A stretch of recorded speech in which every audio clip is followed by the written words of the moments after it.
Hi. So స్కూల్ని select చేసుకునేటప్పుడు ఎంత ఫీజు ఎక్కువ ఉంటే అంత బాగా ఎడ్యుకేషన్ పరంగా మంచి స్టాండర్డ్ స్కూల్ అనే ట్రెండ్ ఉందన్నమాట. ఇక మా స్కూల్లో ఇయర్లీ 1,00,000 అంటే 1,50,000 2 lakhs అంటే బాగుంటుంది అనమాట. ఎడ్యుకేషన్ అంటే అంత తీసుకుంటారంటే బాగుంటుందని. కానీ ఎడ్యుకేషన్ అనేది నువ్వు ఎన్ని పైసలు పెట్టినా ఏది పెట్టినా మైండ్కి ఎక్కేంతనే ఎక్కుతుంది. డబ్బులు ముందర పెట్టుకొని దాన్ని రుద్ది పుస్తకాలని రుద్ది ఎక్కించినంత మాత్రాన అయితే అది ఉండదు కదా. ఏ టీచర్ అయినా ఎన్ని పుస్తకాలైనా అది చెప్పే ఒక లిమిట్ ప్రకారం చెప్తేనే ఎక్కుతుంది. కానీ ఇది ఎక్కువ ఫీజు కట్టినాం కదా అని ఏంటంటే ఫస్ట్ నేను ప్రిఫర్ చేసేదంటే స్కూల్ అనేది ఎప్పుడైనా కూడా దగ్గర ఉండాలి. ఫస్ట్ ఆఫ్ ఆల్ వాళ్ళ ఇంటికి దగ్గరలో ఉన్నప్పుడు ఏదైనా ఎమర్జెన్సీ వచ్చినా ఏది వచ్చినా కూడా చూసుకోవడానికి వెంటనే మనం స్కూల్ని విజిట్ చేయడానికి ఏదైనా అవకాశం ఉంటుంది. ఇక ఎక్కువ ఫీజు తీసుకొని ఎక్కడెక్కడనో బస్ ఎక్కించి ఎక్కడెక్కడో ఊరు బయట స్కూల్స్ అవన్నీ పంపిస్తే ఫోన్ చేయగానే మనం వెళ్ళగలమా చెప్పండి? అక్కడికి ఏమన్నా లేదు. ఇక మళ్ళీ ఒకవైపు మనసు గుంజుతుంటుంది, ఎట్లా చదువుతుర్రు ఏం తింటుర్రు అని. కానీ మళ్ళీ మాత్రం ఫీజు ఎక్కువ ఉండాలి, స్కూల్ దూరం ఉండాలి, బస్ ఎక్కియాలి, మళ్ళీ టెన్షన్ ఒకటి. ప్రతి స్కూల్లో కూడా ప్రతి టీచర్ కూడా చెప్పే కాడికి చెప్తూనే ఉంటారు మంచిగానే.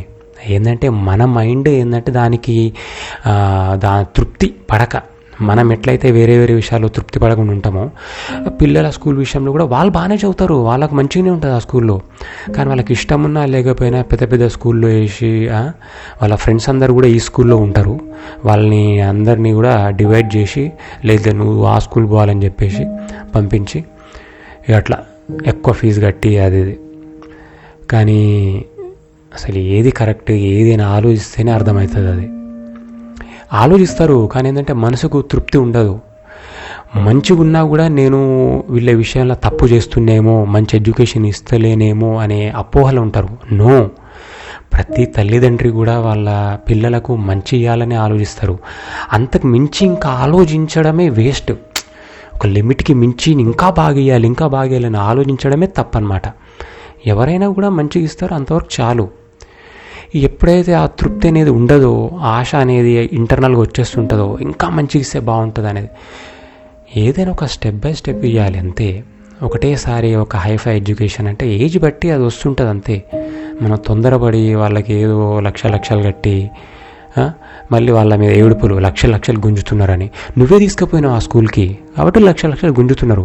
ఇంటికి వచ్చేతే వాళ్ళైతే గుంజుకపోలేదు కదా మా స్కూల్కి రమ్మని, నువ్వు కోరుకున్నావు కాబట్టి అక్కడ వాళ్ళు లక్షలు గుంజుతున్నారు. మళ్ళీ అక్కడ కూడా తృప్తి ఉండాలి లక్షలు గుంజుతున్నారని.